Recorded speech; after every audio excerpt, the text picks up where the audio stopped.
Students, ഇത് സാധാരണ ചോദിക്കാറുള്ള ചില ഇമ്പോർട്ടൻറ്റ് ക്വസ്റ്റ്യൻസ് ആണ്.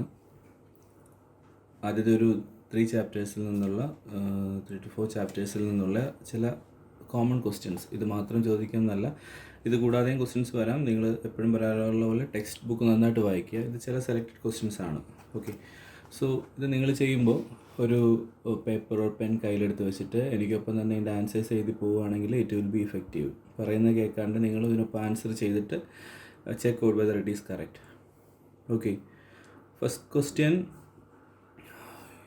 Okay, compare the magnitude of centripetal and centrifugal force. Okay, so we know that these forces are assumed like they're having same magnitude. So how can we write? Yeah, 1:1. So this is the answer. ഒത്തിരി വലിച്ചു വാരി ഒന്നും എഴുതേണ്ട ആവശ്യമില്ല, ഇത്ര എഴുതിയാൽ മതി. Magnitude compare ചെയ്യാൻ പറഞ്ഞാൽ ഇതാണ് എഴുതേണ്ടത്. And among them you know that which one is fictitious force. ഏതാണ്?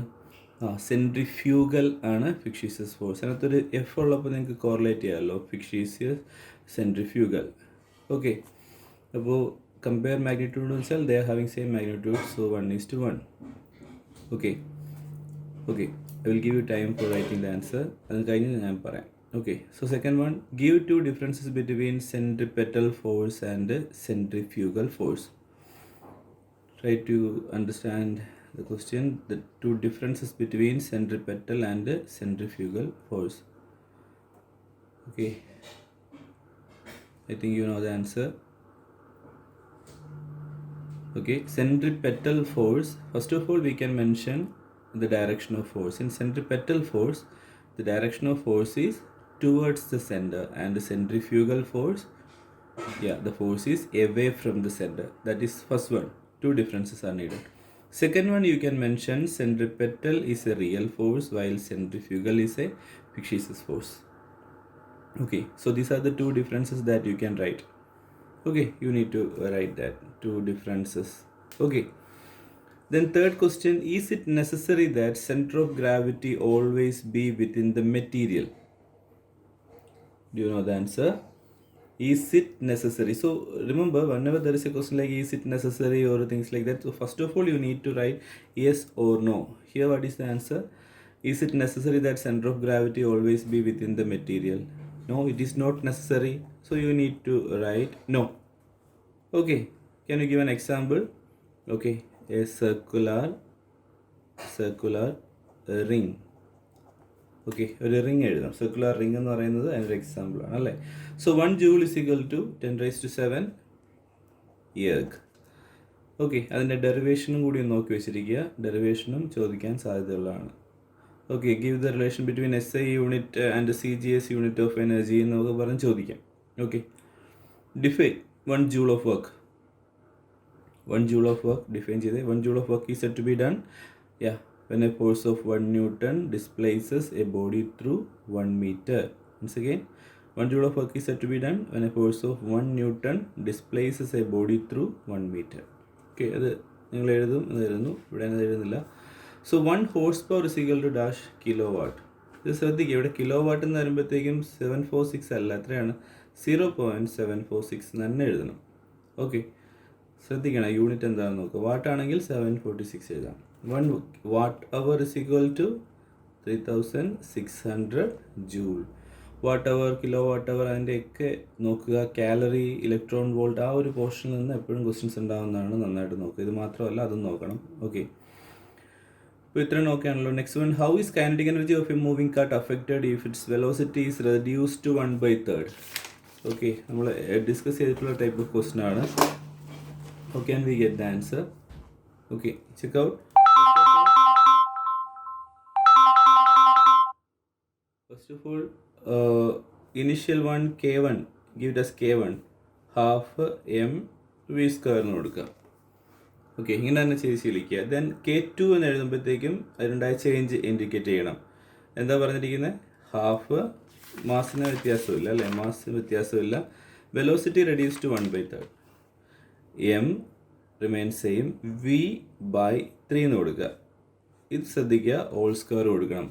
ഓക്കെ, വെലോസിറ്റി റെഡ്യൂസ്ഡ് 1/3, ബട്ട് ആ സ്ക്വയർ വരുന്നത് ഹോൾ സ്ക്വയർ വേണം. അപ്പോൾ നമ്മൾ ഈ 1/3 പുറത്തേക്ക് എടുക്കുമ്പോൾ ഈ സ്ക്വയർ ഉണ്ടല്ലോ, അപ്പോൾ എത്ര ആവും? 1/9 പുറത്ത് വരും അല്ലേ. So 1/9 into half M V square. അപ്പോൾ ഈ ഹാഫ് എം വി സ്ക്വയർ എന്ന് പറയുന്നത് എന്താണ്? K1 ആണ്. So you can write 1/9 K1. Okay, so ഇത് kinetic energy will be reduce to 1/9. Okay, അത്രയുമായിട്ട് അത് കുറയും. ഓക്കെ, വെലോസിറ്റി 1/3 ആയിട്ട് കുറഞ്ഞാൽ കൈനറ്റിക് എനർജി 1/9 ആയിട്ട് കുറയും എന്നുള്ള ഓർക്കുക. ഓക്കെ, ഇതെങ്ങനെ എഴുതുന്നുള്ള ഈ ഒരു മെത്തേഡിൽ തന്നെ എഴുതി ശീലിക്കുക. ഓക്കെ, മനസ്സിലായല്ലോ.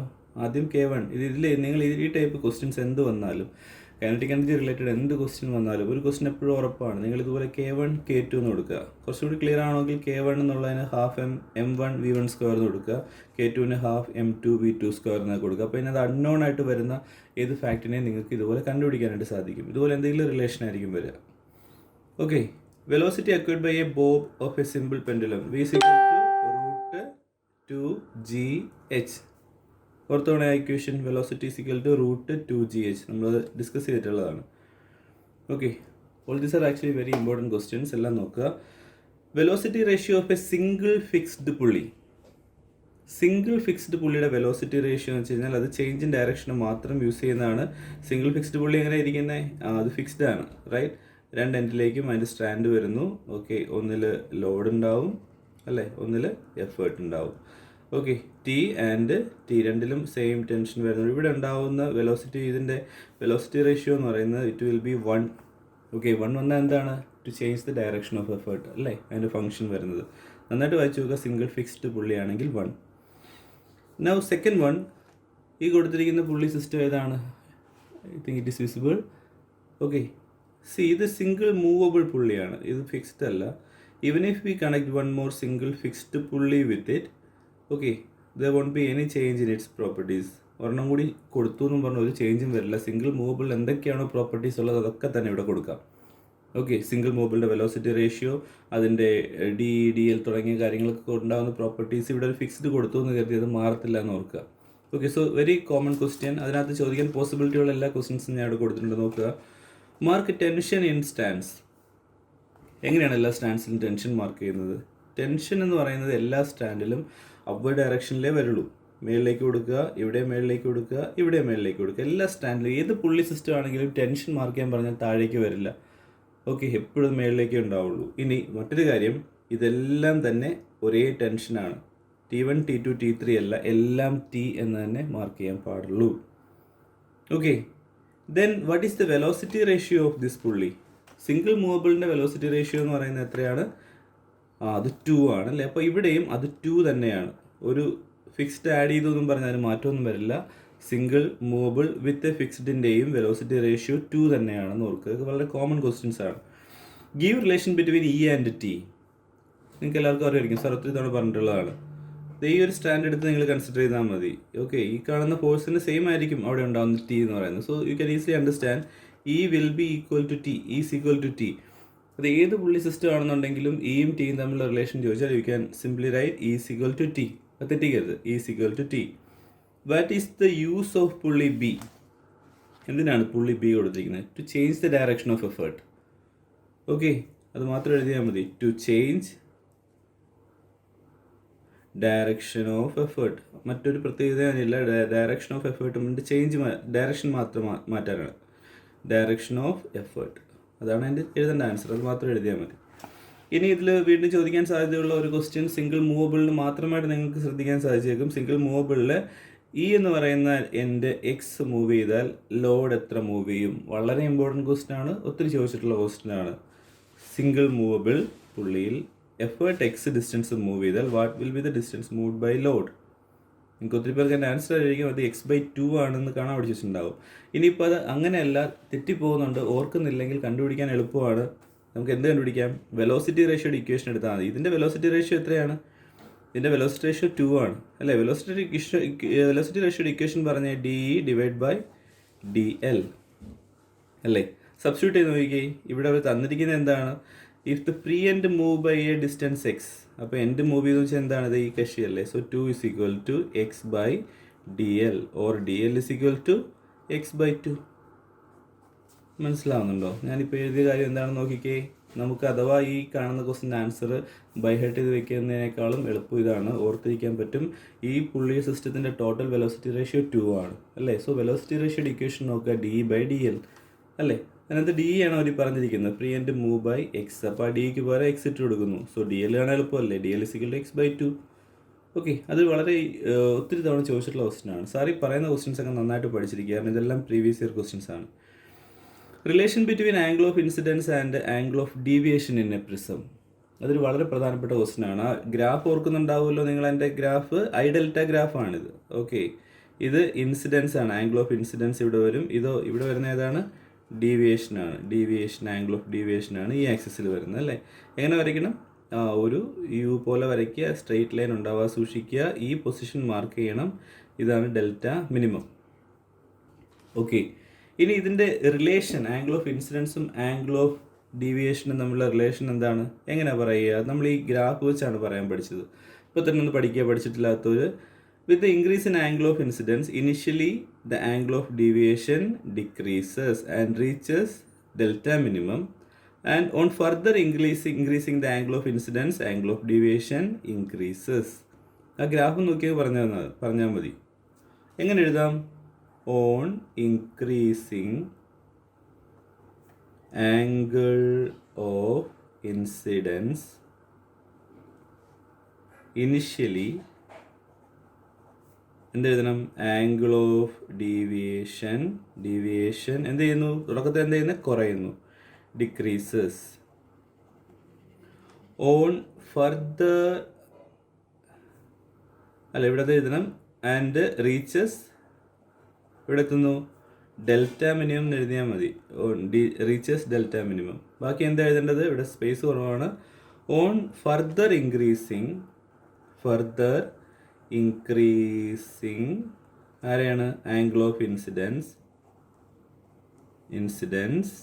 ആംഗിൾ ഓഫ് ഡീവിയേഷൻ എന്ത് പറ്റുന്നു, ആംഗിൾ ഓഫ് ഡീവിയേഷൻ ഇൻക്രീസസ്. ഇവിടെ സ്പേസ് കുറഞ്ഞു പോയി, നിങ്ങൾക്ക് ഓർക്കാമല്ലോ എന്താണെന്നുള്ളത്, ആംഗിൾ ഓഫ് ഡീവിയേഷൻ ഇൻക്രീസസ്. അത് ആ ഗ്രാഫ് വരച്ച് പറയുക, അത് തുടക്കത്തിൽ കുറയുന്നു, ഡെൽറ്റ മിനിമം എത്തുന്നു, പിന്നെ കൂടുന്നു. അപ്പോൾ അതാണ് പറയുന്നത്, initially with the increase in angle of incidents, angle of deviation decreases, reaches minimum value delta minimum. On further increasing angle of incidence, angle of deviation increases. Okay, on block and tackle pulley system, if velocity ratio is 5 അല്ലെങ്കിൽ if number of strands is 5, number of strands is 5. Okay, load moved by a distance x, what will be the distance moved by effort? Okay, ആ single മൂവബിളിൻ്റെയും ഫിക്സഡിൻ്റെയും ഒക്കെ ഈ കേസുകൾ ഇതുപോലെ ഒന്നുകിൽ distance moved by load, എഫേർട്ടൊക്കെ വെച്ച് questions വരാം. Block and tackle പുള്ളിയിലാണെന്നുണ്ടെങ്കിൽ ഇങ്ങനെ question വരാൻ പോസിബിലിറ്റി ഉള്ളൂ. നിങ്ങൾക്ക് ഓർത്തിരിക്കാം, if this load move by a distance X, okay, load move ചെയ്താൽ എക്സ് ആണ് മൂവ് ചെയ്യുന്നതെങ്കിൽ എഫേർട്ട് മൂവ് ചെയ്യുന്നത് അറിയണമെങ്കിൽ number of stands into DL ആണ് വരുന്നത്. ഓക്കെ, അപ്പോൾ ഇതിനകത്ത് നമ്പർ ഓഫ് സ്റ്റാൻഡ്സ് 5 അല്ലേ. സോ 5x ആയിരിക്കും എന്ത് മൂവ് ചെയ്യുന്നത്, എഫേർട്ട് മൂവ് ചെയ്യുന്നത്. ഓക്കെ, ഈ 3 കേസുകൾ നോക്കി ഇതൊന്ന് ഓർത്ത് വെച്ചിരിക്കാം. Number of stands into distance moved by load, അത്രയും പോർഷൻ എഫേർട്ട് മൂവ് ചെയ്യുന്ന ഓർക്കുക, 5x വരും. ഇനി അടുത്ത വളരെ എളുപ്പത്തിൽ ഓർത്തിരിക്കാം, if single fixed pulley load move by X, what will be the distance move by effort. Single ഫിക്സ്ഡിലാണെങ്കിൽ രണ്ട് സൈഡിലും ഉണ്ടാകുന്ന മൂവ്മെൻറ്റ് സെയിം ആയിരിക്കും. ഇങ്ങനെ ഇരിക്കുകയല്ലേ, ഇതിൻ്റെ ഈ സൈഡിലും ഈ സൈഡിലുമാണ്. ഇവിടെ എത്ര മൂവ് ചെയ്യുന്നോ അത്രയും തന്നെ ആയിരിക്കും മൂവ്മെൻറ്റ് എഫേർട്ടിലും ഉണ്ടാവുന്നത്. ഇവിടെ എക്സ് ഉണ്ടായാൽ ഇവിടെയും എക്സ് തന്നെ ആയിരിക്കും മൂവ്മെൻറ്റ്. ഓക്കെ, എക്സ് തന്നെ ആയിരിക്കും. അപ്പോൾ ഇതും ശ്രദ്ധിക്കുക, സിംഗിൾ ഫിക്സ്ഡ് ആണ് ചോദിക്കുന്നതെങ്കിൽ എഫേർട്ടിനും ലോഡിനും ഉണ്ടാകുന്ന മൂവ്മെൻറ്റ് സെയിം ആയിരിക്കും. ബ്ലോക്ക് ആൻഡ് ടാക്കിൾ പുള്ളിയാണെങ്കിൽ ലോഡിൻ്റെ കേസ് പറഞ്ഞാൽ ലോഡ് എക്സ് ആണ് മൂവ് ചെയ്യുന്നതെങ്കിൽ എഫേർട്ട് മൂവ് ചെയ്യുന്നത് number of stands into X ആയിരിക്കും. ഓക്കെ, ഇനി നേരത്തെ പറഞ്ഞ കേസ് സിംഗിൾ മൂവബിൾ പുള്ളിയാണെന്നുണ്ടെങ്കിൽ x/2 ആയിരിക്കും വരിക. ഓക്കെ, അപ്പോൾ ആ കേസുകൾ ഒന്നുകൂടി വീഡിയോ ഒന്ന് റിവൈൻഡ് ചെയ്ത് ഈ കേസുകൾ ഒന്നുകൂടി നന്നായിട്ട് നോക്കാം. If the refractive index of a glass with respect to air is 3/2, what is the refractive index of air with respect to glass? മനസ്സിലാവുന്നുണ്ടോ? തിരിച്ച് ചോദിച്ചിരിക്കുകയാണ്. അതായത് glass with respect to air 3/2 ആണെങ്കിൽ what is air with respect to glass? നേരെ തിരിച്ച് ചോദിച്ചു കഴിഞ്ഞാൽ എപ്പോഴും ഓർക്കുക അതിൻ്റെ ഇൻവേഴ്സ് ആയിരിക്കും, 1/3/2 ആയിരിക്കും, ഓർ ഇസ് ഈക്വൽ ടു 2/3. എപ്പോഴും ഓർക്കുക, തന്നിരിക്കുന്ന വാല്യൂ തിരിച്ച് ചോദിച്ചു കഴിഞ്ഞാൽ എളുപ്പത്തിൽ എഴുതാൻ പറ്റും. അതിനകത്ത് പ്രത്യേകിച്ച് ഒരു കൺഫ്യൂഷൻ്റെ ആവശ്യമില്ല. Glass with respect to air തന്നിട്ട് air with respect to glass ചോദിച്ചാൽ നേരെ തന്നിരിക്കുന്ന വാല്യൂവിൻ്റെ നേരെ ഇൻവേഴ്സ് അങ്ങ് എഴുതിയാൽ മതി. 3/2 ആണെങ്കിൽ അത് 2/3 ആയിരിക്കും. ഇമ്പോർട്ടൻറ്റ് ക്വസ്റ്റ്യൻ ആണ്, പക്ഷേ അത് ചോദിച്ചിട്ടുണ്ട്. They are inverse of each other എന്നുള്ളതാണ് അതിൻ്റെ കറക്റ്റ് ആയിട്ടുള്ള പോയിന്റ്. അതൊന്ന് ഓർത്ത് വെച്ചിരിക്കുക. They are inverse of each other, ഒന്നൊന്നിനോട് ഇൻവേഴ്സ് ആയിരിക്കും. ഇതുപോലെ എന്ത് വാല്യൂവും തരാം, 5/2, 3/2 അല്ലെങ്കിൽ അങ്ങനെ എന്തെങ്കിലും വാല്യൂസ് അതിനുണ്ടെങ്കിൽ എഴുതുക. ഇനിയിപ്പോൾ അത് എഴുതുന്നതിൽ തെറ്റുണ്ടെങ്കിൽ ഈ ഫാക്ട് കൃത്യമായിട്ട് എഴുതുക. ദേ are inverse of each other എന്നുള്ളത് ഓർത്ത് വെച്ചിരിക്കുക. ഓക്കെ, ഈ ക്വസ്റ്റ്യൻ ഒന്നുകൂടി ക്ലിയർ ആവുന്നുണ്ടല്ലോ അല്ലേ? ഒന്നൊരു വായിച്ച് നോക്കിയത് refractive index of glass with respect to air 3/2. ഇവർ ചോദിച്ചിരിക്കുന്നത് air with respect to glass. തിരിച്ച് ചോദിച്ചാൽ എന്ത് ചെയ്യണം, ഇതിൻ്റെ ഇൻവേഴ്സ് കാണണം. 1/3/2 എന്താണ് 2/3 ആയിരിക്കും എന്നുള്ളത് ഓർക്കുക. ഇമ്പോർട്ടൻറ്റ് ക്വസ്റ്റ്യൻ ആണ്, ഓർത്തിരിക്കുക. അടുത്തത്, when light passes from one medium to another it moves undeviated without deviation. വളരെ പ്രധാനപ്പെട്ട ഒരു ക്വസ്റ്റ്യൻ ആണ്, ഓർക്കുക. What must be the condition for happening such a special case if it is not falling through normal? Light ഒരു മീഡിയത്തിൽ നിന്ന് മറ്റൊരു മീഡിയത്തിലേക്ക് ട്രാവൽ ചെയ്യുകയാണ് and it is not falling through the normal, even then there is no deviation. Deviate ചെയ്യപ്പെടുന്നില്ല എന്നുണ്ടെങ്കിൽ എന്തായിരിക്കും അതിൻ്റെ റീസൺ എന്ന് ചോദിച്ചു കഴിഞ്ഞാൽ എഴുതുക, both the medium must have same refractive index. എന്താണ് എൻ്റെ answer? Both medium must have same refractive index. ഇത് നിങ്ങളുടെ ടെക്സ്റ്റിൽ conditions for light to pass through undeviated എന്നൊരു കേസുണ്ട്. അതിനകത്ത് പറയുന്ന രണ്ടാമത്തെ കേസാണ്. If the refractive index of 2 medium are same then the light ray will move undeviated. എന്ന് വെച്ചാൽ ലൈറ്റ് ഇങ്ങനെ ഒരു മീഡിയത്തിൽ നിന്ന് മറ്റൊരു മീഡിയത്തിലേക്ക്, ഇത് മീഡിയം 1 ആണെന്ന് കരുതുക, ഇത് മീഡിയം 2 ആണെന്ന് കരുതുക. സാധാരണ എന്ത് സംഭവിക്കുക, അത് അൺഡീവിയേറ്റ് ചെയ്യും. പക്ഷേ ഇവിടെ ഡീവിയേഷൻ ഇല്ലാണ്ട് ഇങ്ങനെ തന്നെ പോവുകയാണെങ്കിൽ അതിൻ്റെ അർത്ഥം എന്താണ്? ഈ രണ്ട് മീഡിയത്തിൻ്റെയും റിഫ്രാക്റ്റീവ് ഇൻഡെക്സ് സെയിം ആയിരിക്കും എന്നാണ് അതിൻ്റെ അർത്ഥം. പ്രധാനപ്പെട്ടൊരു ക്വസ്റ്റ്യൻ ആണ്, ആലോചിക്കുക, നോക്കി ചെയ്യാം. ഓക്കെ, ഇത്രയും ക്വസ്റ്റ്യൻസും വളരെ പ്രധാനമാണ്. വീഡിയോ ഒന്നുകൂടി നന്നായിട്ട് കാണുക, എല്ലാം നന്നായിട്ട് പഠിക്കുക. ബാക്കിയുള്ള ചാപ്റ്ററിൻ്റെ സാർ ഇടാം. കുറേ ഇത് മാത്രം പഠിക്കണം എന്നല്ല കേട്ടോ, ഒത്തിരി ക്വസ്റ്റ്യൻസ് ബാക്കി ഉണ്ടാവും. നിങ്ങൾ ടെക്സ്റ്റ് നന്നായിട്ട് വായിച്ച് നോക്കുക. ഓക്കെ, ഇനി ഇവിടെ നോക്കുക. ഈ കാണുന്ന ഡയഗ്രം കംപ്ലീറ്റ് ചെയ്യാൻ ചോദിക്കുകയാണെന്നുണ്ടെങ്കിൽ 30 ആണ്, 30, 60, 90. ഓക്കെ, എന്ത് ചെയ്യണമെന്ന് ആദ്യം പറഞ്ഞിട്ടുള്ള ഈ ലൈറ്റ് റേ മുമ്പോട്ട് പ്രൊസീഡ് ചെയ്യുക. ഇവിടെ പ്രൊസീഡ് ചെയ്തു. അപ്പോഴേ എന്ത് വരയ്ക്കുക? നോർമൽ വരയ്ക്കുക. ആംഗിൾസ് നോക്കാം. ഇത് എത്രയാണ്? 90 ആണ്. ഇത്ര വരും ഇത്. This will be 30, right? അപ്പം ബാലൻസ് ഈ വരുന്ന എത്രയായിരിക്കും? 60 ആയിരിക്കും. നമ്മൾ കണ്ടുപിടിക്കുന്ന മെത്തേഡുകൾ ഓർക്കുക. അപ്പോൾ ഇത് എങ്ങോട്ടേക്കായിരിക്കും പോവുക? ഇത് 60 ആണെങ്കിൽ ഒരിക്കലും ഇങ്ങനെ പോകില്ല, 90 ആവുള്ളൂ, 120 വരണം. ഏകദേശം ഇങ്ങോട്ടേക്ക് പോയി എന്ന് മനസ്സിലാക്കാം. So this angle will be 60. അപ്പോൾ ഇത് എത്രയായിരിക്കും? 30. ഈ ആംഗിൾസ് ഒരു ഗെയിം പോലെ ഇട്ടിട്ട് പോകാം. നമ്മൾ വരുന്ന എല്ലാ ട്രയാങ്കിളിനെയും ആംഗിൾസ് കൃത്യമായി കണ്ടുപിടിച്ച് പോകാന്നുള്ളതാണ്. 30 ആണ് എന്നുണ്ടെങ്കിൽ ഇവിടെ നിങ്ങൾക്ക് എന്ത് വരയ്ക്കാം? ഒരു നോർമൽ വരയ്ക്കാം, അല്ലേ? ഇത് എത്രയാണ്? 90 ആണ്. അപ്പോൾ 30, 30, 60 ഉണ്ട്, 90, 150 ആയി. അപ്പോൾ ഇത് എത്രയായിരിക്കും? It is 30. ഓക്കെ, 30 ആണ് ആംഗിൾ ഓഫ് ഇൻസിഡൻസ് വന്നിരിക്കുന്നത്. എന്ന് വെച്ചാൽ എന്താണ്? Less than critical angle. എന്ത് സംഭവിക്കും? Light will move just away from the normal, അല്ലേ? നോർമലി സാധാരണ നടക്കുന്ന റിഫ്രാക്ഷൻ. അപ്പോൾ അത് അറിയണമെങ്കിൽ വഴി എന്താണ്? ഈ കാണുന്ന ഡയറക്ഷൻ ഓഫ് ഇൻസിഡൻറ്റ് റേ വരയ്ക്കുക. അതിൽ നിന്നും കൂടി എവേ ആയിട്ട് ഇങ്ങനെ പോയി എന്നങ്ങ് വരച്ചാൽ മതി. ഓക്കെ, ഇത്തരം ക്വസ്റ്റ്യൻസ് ചെയ്ത് പഠിക്കുക. നമ്മൾ ഇതിപ്പോൾ സാറ് ചെയ്ത മെത്തേഡ് നോക്കി ഇപ്പോഴും കൺഫ്യൂഷൻ ഉള്ളവരെ നോക്കുക. ആദ്യം ലൈറ്റ് റേ വന്ന് വീഴുന്നു, അൺഡിവൈറ്റഡ് നേരെ അകത്തേക്ക് പോകുന്നു. അപ്പോൾ ഈ ആംഗിൾസ് എല്ലാം മാർക്ക് ചെയ്യുക. 60, 90, 30. റിമൈനിങ് എത്രയാണ്? 90 - 30. അങ്ങനെ കാണാൻ ഞാൻ പാടില്ല. അപ്പോൾ ഇന്ന് 60 വന്നു. അപ്പോൾ ഇത് based on law of reflection ഇപ്പുറത്തും 60 ആയിരിക്കും. അങ്ങനെയാണെങ്കിൽ ഇവിടെ 30 വന്നു. ഓക്കെ, ഈ 60 തന്നെ ക്രിയേറ്റ് ചെയ്ത് മേളിലേക്ക് പോയി. ഒരിക്കലും നിങ്ങളിത് വരയ്ക്കുമ്പോൾ തിരിച്ചിങ്ങനെ നേരെ വരച്ച് വയ്ക്കരുത്. കാരണം ഇത് 60, 60, 120 വരണം. ഇങ്ങനെ വരച്ച 90 അല്ലേ വരത്തുള്ളൂ. അപ്പോൾ ഇതിങ്ങനെ വരയ്ക്കുന്നു. ഓക്കെ, ഇനി ഈ ആംഗിൾ കാണാനുള്ള ഒരു മെത്തേഡ് എന്താണ്? 30, മേളിൽ 30 ഉണ്ട്, ഇവിടെ ഒരു നോർമൽ ഉണ്ടെങ്കിൽ 90 ഉണ്ട്. ബാലൻസ് കാൽക്കുലേറ്റ് ചെയ്യുമ്പോൾ will get 30. I is less than critical angle. Light ray will move away from the normal. Okay, ഇനി ഈ കേസ് വരുമ്പോൾ നോക്കുക. എല്ലാം റൈറ്റ് ആംഗിൾ ഈ കാണുന്ന 60, 60, 60 ആണ്. ഇങ്ങനത്തെ പ്രശ്നം വന്നു കഴിഞ്ഞാൽ എപ്പോഴും ഓർക്കുക, ഈ ലൈറ്റ് റേ ഇവിടെ വന്ന് വീണ് കഴിഞ്ഞാൽ ഇത് തിരിച്ചു പോകുന്നതും നോർമലായിരിക്കും. ഓക്കെ, എളുപ്പത്തിൽ നിങ്ങൾക്ക് ഓർത്തിരിക്കാൻ പറ്റുന്നതാണ്. ലൈറ്റ് റേ വന്ന് വീഴുന്നത് നോർമലി ആണെങ്കിൽ തിരിച്ചിറങ്ങി പോകുന്നത് നോർമലി ആയിരിക്കും. എളുപ്പവഴിക്ക് നിങ്ങൾ വരയ്ക്കാനാണെങ്കിൽ ഇവിടെ നോർമലി തന്നെ സ്കെയിൽ വെച്ചിട്ട് ഇതിനെ ചേർത്തങ്ങ് വരച്ചാൽ മതി. മനസ്സിലാവുന്നുണ്ടോ? പക്ഷേ ഇതിനകത്ത് ആംഗിൾസ് ഒക്കെ മാർക്ക് ചെയ്യണം. അപ്പോൾ നോക്കാമല്ലോ നമുക്ക് എങ്ങനെ വരയ്ക്കാം. ഇത് എത്ര വരും? ഇത് 90 വന്നു. 90, 60. ഇത് എത്ര ആയിരിക്കും വരിക? ഇത് 30 വരും. So this one will be 60. So ഇതും 60. ഓക്കെ, ഇത് 30.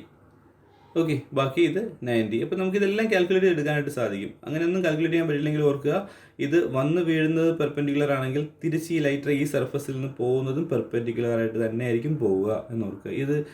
ഈ ടൈപ്പ് പ്രിസം വന്നാൽ നോക്കുക. ഇത് റൈറ്റ് ആംഗിൾ ഐസോസിലിസ് പ്രിസമാണ്. നമുക്കറിയാം റൈറ്റ് ആംഗിൾ ഐസോസിലിസ് പ്രിസത്തിനകത്ത് ലൈറ്റ് റേ വന്ന് ഏത് സർഫസിൽ വീണാലും അതിന് ടോട്ടൽ ഇൻറ്റേർണൽ റിഫ്ലക്ഷൻ നടക്കുമെന്നറിയാം. അപ്പോൾ നമുക്കറിയാം ഈ ലൈറ്റ് റേ വന്ന് ഇവിടെ വന്ന് വീണ് കഴിഞ്ഞാൽ ഇതിന് ടോട്ടൽ ഇൻറ്റേർണൽ റിഫ്ലക്ഷനാണ് നടക്കുക, അല്ലേ? ലൈറ്റ് റേ 90 ഡിഗ്രിയിൽ തന്നെ നേരെ ഇങ്ങനെ അങ്ങ് പോകും. ഇതിവിടെയൊക്കെ വന്നു കഴിഞ്ഞാൽ നമുക്കറിയാം ഈ കാണുന്ന സർഫസിലൊക്കെ പെർപെൻഡിക്കുലർ ആയിട്ട് വന്ന് ഇവിടെ വന്ന് വീഴും. ഓക്കെ, ഇവിടെ വന്ന് വീണ് കഴിഞ്ഞാൽ നേരെ എന്താ സംഭവിക്കുക? അടുത്ത ടോട്ടൽ ഇൻറ്റേർണൽ റിഫ്ലക്ഷനാണ്. അപ്പം വീണ്ടും 90 ഡിഗ്രിയിൽ ഇതിങ്ങനെ പുറത്തേക്ക് തന്നെ അങ്ങ് പോകും. മനസ്സിലാവുന്നുണ്ട്? ഇത് ഈ റൈറ്റ് ആംഗിൾ ഐസോസിലിസ് പ്രിസം വെച്ചിട്ടുള്ള ഇത്തരം ക്വസ്റ്റ്യൻസ് ഒക്കെ നോക്കിയാൽ എളുപ്പമാണ്, നിങ്ങൾക്ക് ചെയ്യാനായിട്ട് പറ്റും. ഇതിനകത്ത് ആംഗിൾസ് ഒന്നും മാർക്ക് ചെയ്യണം വലിയ നിർബന്ധമൊന്നുമില്ല. ഇതെല്ലാം 45 ആണ് ഡിഗ്രി ആംഗിൾ വരിക, നിങ്ങൾക്ക് അറിയാം. ആംഗിൾ ഓഫ് ഇൻസിഡൻസിനകത്ത് എല്ലാം 45 ആയിരിക്കും വരിക. ഓക്കെ, ഇവിടെ എല്ലാം ആംഗിൾ ഓഫ് ഇൻസിഡൻസ് 45 തന്നെ കൊടുത്താൽ മതി. ഇതെല്ലാം 45 ആണ്. ഓക്കെ, ഈ രീതിയിൽ നമുക്ക് ഈ ക്വസ്റ്റ്യൻസ് ഒക്കെ സോൾവ് ചെയ്യാം. ഈ വീഡിയോസ് ഒന്നും കൂടി ഒന്ന് കാണുക. പറഞ്ഞ അത്രയും ക്വസ്റ്റ്യൻസ് നന്നായിട്ടൊന്ന് പഠിക്കുക കേട്ടോ.